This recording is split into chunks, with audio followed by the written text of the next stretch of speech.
27 November 2024 ndadzoka zvekare muri yeZimbabwe ndine morning updates. Nyaya dzese dziri kuitika muZimbabwe nhasi ndava nadzo ndakakubatirai. Muri yeZimbabwe munozviziva kuti panapa atimbofe ndakadisappointa. So kana uchiziva kuti iwewe auchade ZANU-PF, waneta nayo, wakakura nayo, ichingokudzvanyirira, yachembera, ngaichibva, tanga nekulike this video right now kuitira kuti ZANU-PF yacho iboikane, because zvinhu zviri tori panapa yatogara kutongonoti walk over.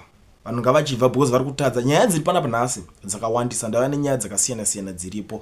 Nyaya yekutanga yatiri kusangana nayo panapa iri kunzi Zimbabwe Anti-Corruption Commission arrests ZANU-PF Uzumba MP na kansela wake vakatorwa vakasungwa. Ndo nyaya iripo paground iko zvinezvi. Uzumba munoiziva ndo stronghold yebato reZANU-PF when it comes to nyaya dzekuzoverengwa kwama-elections. Ndo kunozongobuda nemamwe manumbers ekuti vanhu vese vanowanzoshamisika kuti chii chinenge chichiitika kuti nzvimbo yeUzumba izongobuda yakunzi ndo kune nhamba hombe, ndo kunonzi kune ma-stronghold. Saka ikoko ndo kuri kutaurwa nyaya kuti zvoni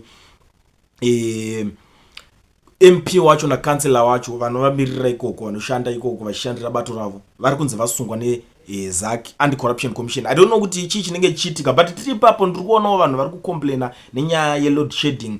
Vari kuzodzoserana mashoko naGeorge Charamba, spokesperson wava Mnangagwa. Vanhu vari kupindura, vari kutaura panapa, vari kuti tanzwa nekugara murima muchingoita zvamafanizi panapa. Tiri kuda magetsi vedu egore rese here, nyika yese ine magetsi zvamaitaura kuti muchaijekesa nemagetsi matukanganwa.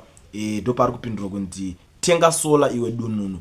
I don't know kuti vanhu kana vachinge vakupindurwa mashoko akadaro na spokesperson wepresident's office, it's not fair. Ndakazvitarisa zvinhu zvakadaro, it's unacceptable, hazvigamuchirike. But anyway, you tell me what you think in the comment section, because zvimwe zvinhu zvinoda kuti imimi mega ndimunita muchiziva.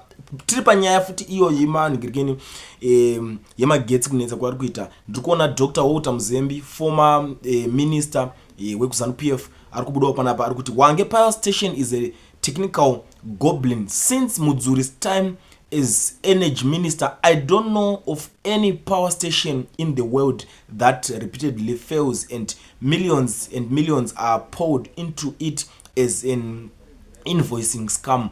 Investigate this crime. Ndo imwe nyaya iri kutaurwa naWalter Muzembi. Tiri panyaya ikoko ende ndiri kuongorora futi ndiri streets social media, ndiri kusangana nevanhu veZANU-PF vari kucomplaina, big supporters vanofamba vachimirira ZANU-PF on social media. Ndo basa ravo vanonzoita kumana vacho. I don't know, maybe these days it's like havasi kuwana masalaries here, cause manzwira ndaizvita kudhara kuti these people vagara vaingopiwa masalaries. So I don't know kuti what is the matter here, but nyaya ndiri kusangana nayo pari kunzi it's been a genuine ZANU-PF member means supporting corruption, competence and praising and worshipping leaders, then consider me not genuine. What's the point of asking Zimbabweans to vote for us every election when we can't give them access to functional hospitals? Mashoko ari kubuda kune supporter we ZANU-PF zvakare. Akomana zvinhu zvakadai so izvo wakazvitarisa, it's something chekuti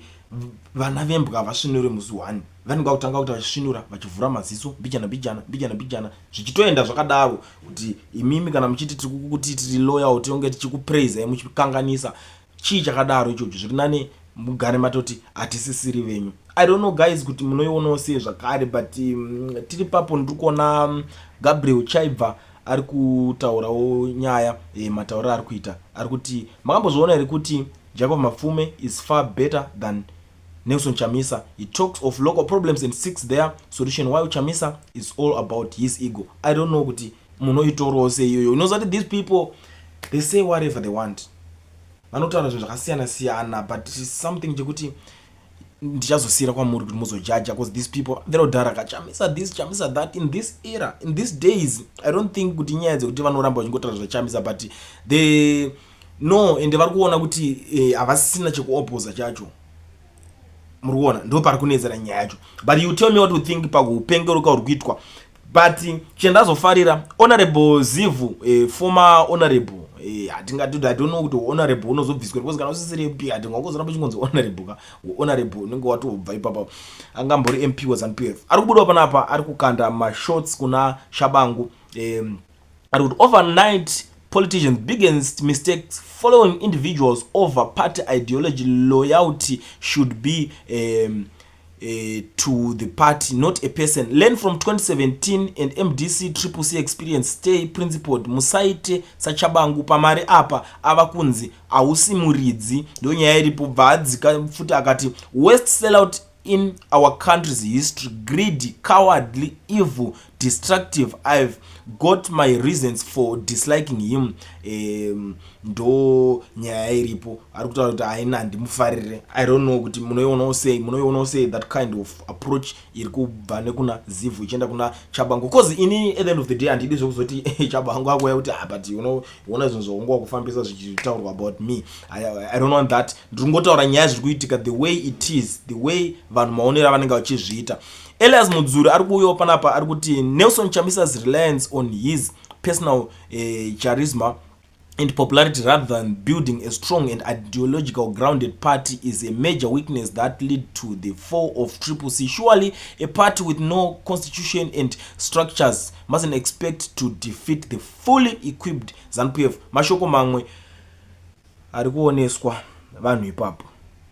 I don't know muchandiudzawo futi kuti munenge muchiona sei, but pane nyaya yakaitika panapa pamazuva mashoma tadarika. Mnangagwa deeply concerned by corruption in councils, orders arrest of culprits. Pakutonzi panapa vanhu ngavasungwe bozi nyaya yacho iri kunetsa ka panapa, saka ukoona kuti pakunzi ari kunetsekana nazvo manje kuti ndo nyaya iripo. President Emerson Mnangagwa says he is concerned by the rampant corruption in councils. Several corruption cases involving urban and rural council officials have been exposed recently. An ongoing commission of inquiry into the operations of Harare City Council led by retired Justice Mafios Cheda has exposed massive graft by the corruption officials. Former Harare Town Clerk Hosea Chisango is currently out on bail in a case he is charged with illegal awarding streetlights tender to Moses Mpofu's company. He was further suspended by Mayor Jacob Mafume pending investigations into this misconduct. Addressing delegates at all councillors in Daba in Harare Tuesday, Mnangagwa ordered the arrest and prosecution of all corrupt local government officials. I am deeply concerned by these cases of corruption in the local government space and the entire society. Ndo mashoko avakabuda vachitaura, saka vataura kuti munhu wese ari ipapo batai musunge corruption iyoyo tatoneta nazvo. Munhu wese vanokutariswa anenge achiita nyaya idzodzo batai musunge. Chinhu chiri kukonzeresa kuti nyaya idzodzo dzizotaurwa that way inyaya yezvinhu. Mukatarisisa pakanzi paya pari kuitwa zvema demolitions zvoda kuitwa zvezve, inyaya imwe iri kutonetsa. Even city council yacho, Harare City Council, iri kutobvunza vanhu panapa kuti who carries the blame for demolitions in Harare. Should we blame residents, Harare City Council, led barons, or ZANU-PF? Ndo pari kunzi to blame ani panyaya idzodzo dzese. But chekutanga inini zvangu ndakazvitarisa nyaya dzedze chiri kuzongo problem hombe iri kuzongodzoka corruption. Second problem, ZANU-PF yacho inofana kublame futi because people are buying land zvikuomeserana futi. At the end of the day land yacho iri kudhuriswa, inenge chimonzi iri scarce, iri kunetsa kuwana, iri kuita se ameno zvinenge zvichingoitwa so. But ponyaso shakwa time kuti oraiti vanhu vanofana kungoita mukana ungoti munhu wese auraita waitawo mari yako enda kana kusiti kanze unotenga land. Andingazvingonzwa kuti land ingatita kutongotengesana kusiti kanze kwete zvema waiting list zvekupenga zvamaisoita vanhu kudhara. Vanhu vapedzera va confused vasingachazivi kuti se vanhu ngapangonzi munhu wese arida unotenga ndingina yake chingonotenga kusiti kanze. Zvinhu zvingoita ka order so ka order. Ivo ndo vanofana kutovhurira vanhu nzvimbo kwakati ndoko kutengeswa mastenzi nekwakati. Vanenge vada kuzotengawo kwakatengeswa dhara vanotengeserana. Kwete zvema land bano zvokuti land nacho inenge ichitonetsa. Kunongobuda mwe munhu akabata t-shirt rake reZANU-PF necard achidedzera kuti pana papese ndepangu pana kusha kuti iwe aihodha kubi land akutotengesera vanhu zvichazouya mangwana zvichazouyawo ende vanonyanya kutengesa land yacho madays ecampaign. So ZANU-PF yes inokwanisa kublemwa futi, council yacho inotonika kudherera because inosiya vanhu vachivaka zvinhu zvisiri pamutemo vachinyatsoziva kuti vanhu vari kuvaka ground risiri. Ndo pavanofanira kutoti vanhu vatouya vada kutogadha kana chiri chigredha chogara chatopinda chodzinga vanhu in time kuti pano apa vakwe. I think zvinokwanisa kubatsira kuti nyika igare ine order kwete kusiya vanhu vachivaka vachiita zvavari kuita mozodzoka mangwana makuda kuvapwanyira vatodzika midzi vari ipapo because in process yekuvaka iyaya munhu anosvika pakubhuroka pakupera usara sisina chinhu matomusiya achiisa zvinhu zvake zvese. Vamwe vanotoshandisa malife savings yacho ekuti vakwanise kunge vachidaro. So panda kuti paongororwe ipapo but tiri ipapo muri yeZimbabwe ndiri kusangana nenyaya iko zvinezvi ku Namibia election ratotanga ende vari kutovhota iko zvinezvi advocate Nelson Chamisa vari kutoendorsa the opposition leader weku Namibia. That's the current situation iripo and this guy vamwe vari kuti since 1971 akanga achishanda neSWAPO yacho ruling party yaari kuopposa. So tino expecta say kuti achaita something new. That was the question but I don't know kuti munoitoro say nyaya iyoyo because Namibian SWAPO yacho iri kudzika like kubva 2014 yanga ine 87%, 2019 yanga ine 56%. I don't know this time around because this guy aroramba achidzika midzi achitobuilda party yake. Saka I don't know muchazondudzwa zvekare kuti munenge muchiona sei ipapo. Government meeting fails to kick off without Mondlane. It's Mozambique. Pari kunzi Mondlane akaramba kuuya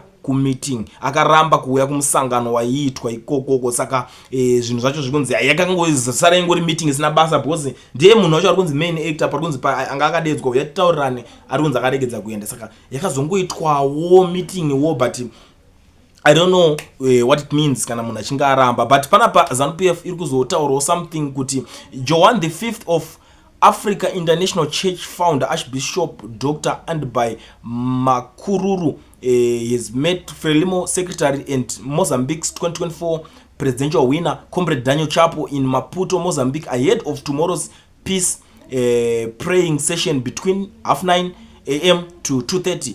Vaenda kunonamatirwa vakudedzawo neJohn Masowe. That's how it is. I don't know kuti munenge muchiona sei nyaya yacho Zimbabwe ndo mento yavo saka vakutodedza vamwe machurches futi ekuZimbabwe. I don't know because that side kuti titinzi tiri kunyatsotarisa vanhu kuti tingati kune maChristians chimwe chinhu zvakatisiyani. Zimbabwe pakakolonizwa handiti ndo patakabva tatongouya patangonopindwa neBhaibheri because takakolonizwa nevanhu vekuti vaibva neBhaibheri. That was their belief panguva yacho iyoyo. But tikaenda kuMozambique it's a different story. Vakakolonizwa nemaPortuguese. Zviriwo muAfrica yese vanhu vano vakatanga vakakolonizwa bva vatopuwa chitendero munamato chakadai. Zvinenge zvingori kwese. If you go to Tanzania vanenge vachitoro zvemuslim ndo zvazvitongori but handisi kutanga naro nemi zvangu but it's something chekuti mafacts is reality but it's up to you. Rikatidzoke panyaya dzedu dzemuloko panapa.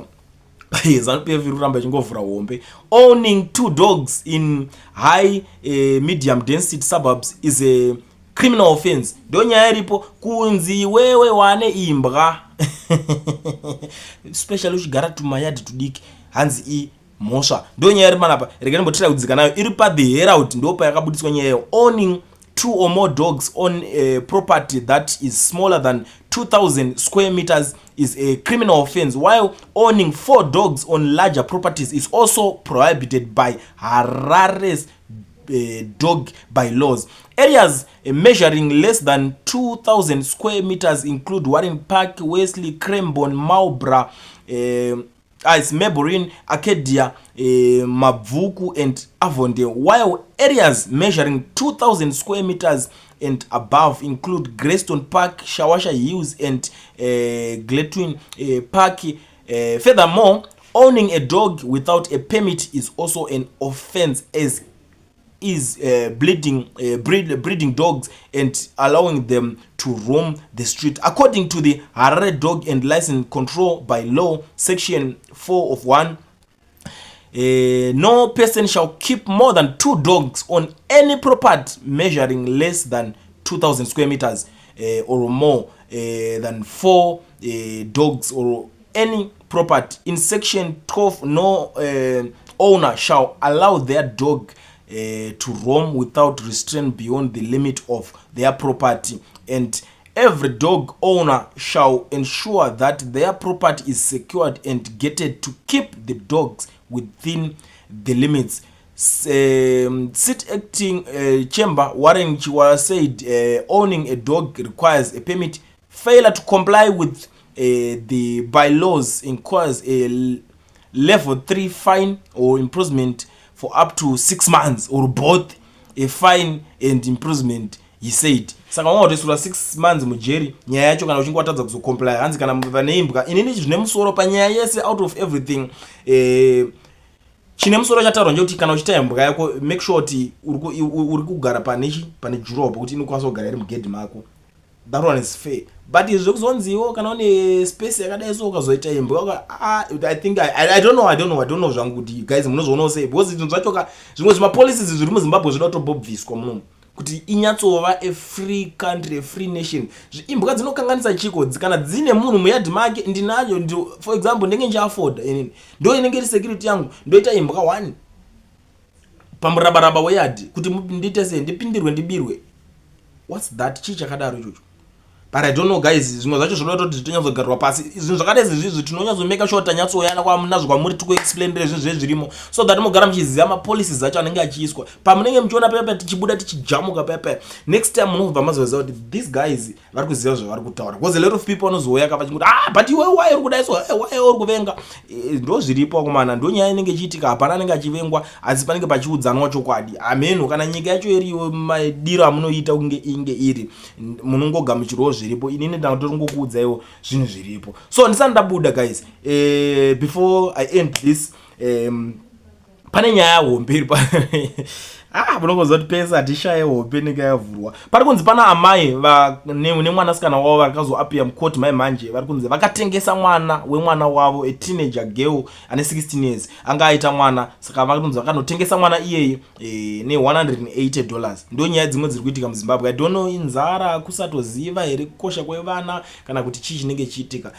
Guys kuzvara mwana ubva mutengesa 180 handisi kuziva munoionawo senyaya. You tell me what you think in the comment section. Ndo nyaya dzacho dziripo ndo ma-updates aripo zvakakosha mutange dherenyu muchiziva zvinhu zviri kuitika. The nyaya metician munoziva kuti kana ndichinge ndatoya ndauya zviri zvanhasi ngatisangane mucomment section imo.